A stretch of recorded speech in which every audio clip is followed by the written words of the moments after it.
સુરતમાં સચિન વિસ્તારના ઇન્ડસ્ટ્રીઝના માલિકને કેમિકલ ઠાલવવાના ખોટા કેસમાં ફસાવી બ્લેકમેલ કરી 5 કરોડની માંગણી કરનાર ઇસમોને સુરત ક્રાઇમ બ્રાન્ચ પોલીસે ઝડપી પાડ્યા છે।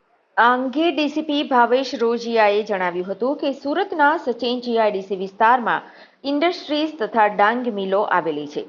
આ ઇન્ડસ્ટ્રીઝમાંથી નીકળતો વેસ્ટ કેમિકલ સચિન ઇન્ડસ્ટ્રીઝમાં આવેલ સચિન ઇન્ફ્રા એન્વાયરો લિમિટેડ અને ગ્લોબ એન્વાયરો લિમિટેડ નામની સંસ્થાના કોમન ટ્રીટમેન્ટ પ્લાન્ટમાં મૂકવામાં આવે છે।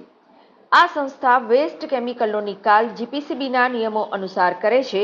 ત્યારે સચિન ઇન્ડસ્ટ્રીયલ સોસાયટીમાં 2 વર્ષથી ડાયરેક્ટર તરીકે મહેન્દ્રકુમાર ધીરજલાલ રામોલિયાની નિમણૂક થઈ છે।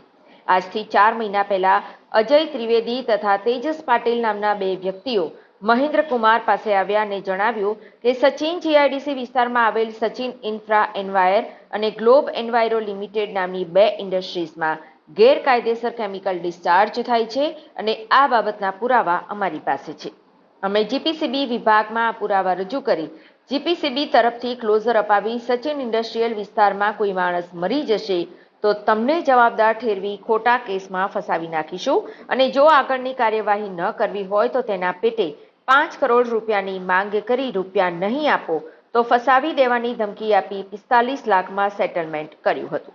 તેમજ દર વર્ષે 11 લાખ રૂપિયા હપ્તા પેટે આપવાનું જણાવ્યું હતું। વધુમાં ડીસીપીએ જણાવ્યું કે અવારનવાર આ મામલે અજય ત્રિવેદી તથા તેજસ પાટીલ મહેન્દ્રકુમારની ઓફિસે આવીને રૂપિયાની માંગ કરતા હતા અને ટેલિફોન પર ફોન તથા મેસેજ કરી રૂપિયાની માંગણી કરતા હતા અને જીપીસીબી વિભાગમાં પુરાવા રજૂ કરી કંપની બંધ કરવાની ધમકીઓ પણ આપતા હતા। દર વર્ષે 11 લાખ રૂપિયા આપવા પડશે એવું પણ જણાવતા હતા। આ બંને શખ્સોથી કંટાળી મહેન્દ્રકુમાર પોલીસ કમિશનરને મળ્યા હતા તથા આખી હકીકત જણાવી હતી, જેથી પોલીસ કમિશનરના માર્ગદર્શન હેઠળ સુરત ક્રાઇમ બ્રાન્ચ પોલીસે ટીમ બનાવી તપાસ હાથ ધરી। આ દરમિયાન ગત તારીખ 1 ફેબ્રુઆરી 2025ના રોજ બંને આરોપીઓએ ફરિયાદીને ફોન કરી રૂપિયાની માંગ કરતા તે બાબતની જાણ કરાઈ હતી, જેથી ટીમ દ્વારા ફરિયાદીને જરૂરી માર્ગદર્શન આપી આરોપીઓને સચિન જીઆઈડીસી મધુસૂદન ફેબ્રિક્સના ખાતા પાસે બોલાવ્યા હતા અને રૂપિયા લઈ જાઓ એવું કહ્યું હતું। અહીં પહેલેથી જ આ જગ્યા પર સુરત ક્રાઇમ બ્રાન્ચની અલગ અલગ ટીમો પોલીસની ઓળખ છતી ન થાય તે રીતે વોચમાં હતી। આ દરમિયાન આરોપીઓ ખંડણી પેટે માંગેલા 45 લાખ રૂપિયા ભરેલી બેગ લઈ પરત જતા હતા। તે જ વખતે સુરત ક્રાઇમ બ્રાન્ચ દ્વારા બંને આરોપીઓને રંગે હાથ ખંડણીના રૂપિયા સાથે પકડી પાડવામાં સુરત શહેર પોલીસ કમિશનર સાહેબને સચિન ઇન્ડસ્ટ્રીયલ કોઓપરેટિવ સોસાયટીના ડાયરેક્ટર મહેન્દ્રભાઈ રામોલિયા તરફથી એક ફરિયાદ મળેલી હતી, જેમાં સુરત શહેર એક ઇન્ડસ્ટ્રીયલ હબ છે અને અહીંયા અલગ અલગ ઇન્ડસ્ટ્રીઝો, ડાયમંડ છે, ટેક્સટાઇલ છે, ઇન્ડસ્ટ્રીઝો ફેલાયેલી છે। આમાં સુરત શહેરમાં સચિન વિસ્તારમાં અલગ અલગ ડાઇંગ મિલો અને ઇન્ડસ્ટ્રીઝમાંથી જે કેમિકલ વેસ્ટ નીકળે છે એ કેમિકલ વેસ્ટ સચિન ઇન્ડસ્ટ્રીઝમાં એક સચિન ઇન્ફ્રા એન્વાયરમેન્ટ લિમિટેડ અને ગ્લોબલ એન્વાયરો કેર લિમિટેડ આ બંને યુનિટને સોંપવામાં આવે છે અને આ બંને સંસ્થા સીપીટી કોમન ટ્રીટમેન્ટ પ્લાન્ટને આપે છે।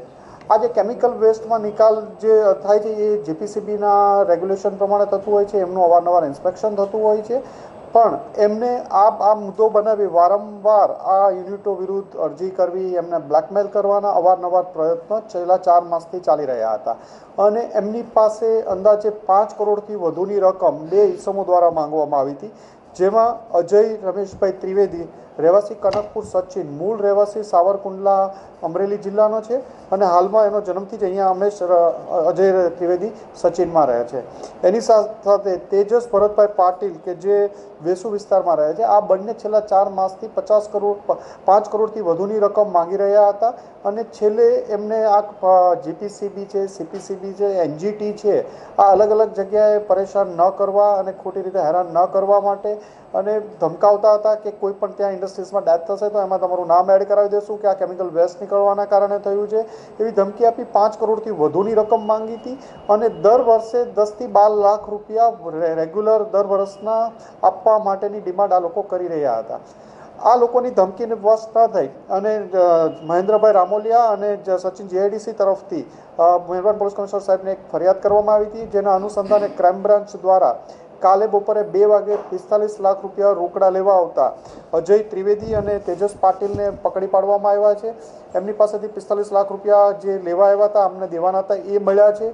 એ ઉપરાંત એમને બંને પાસેથી એક ડસ્ટર ગાડી અને એક વેગનાર ગાડી મળી છે. ત્યાં રેકોર્ડિંગના ડિવાઇસને ફિટ કર્યા હતા એ બધા કબજે લેવામાં આવ્યા છે. અલગ અલગ ટ્રેપના જે ગોઠવવામાં આવ્યા હતા.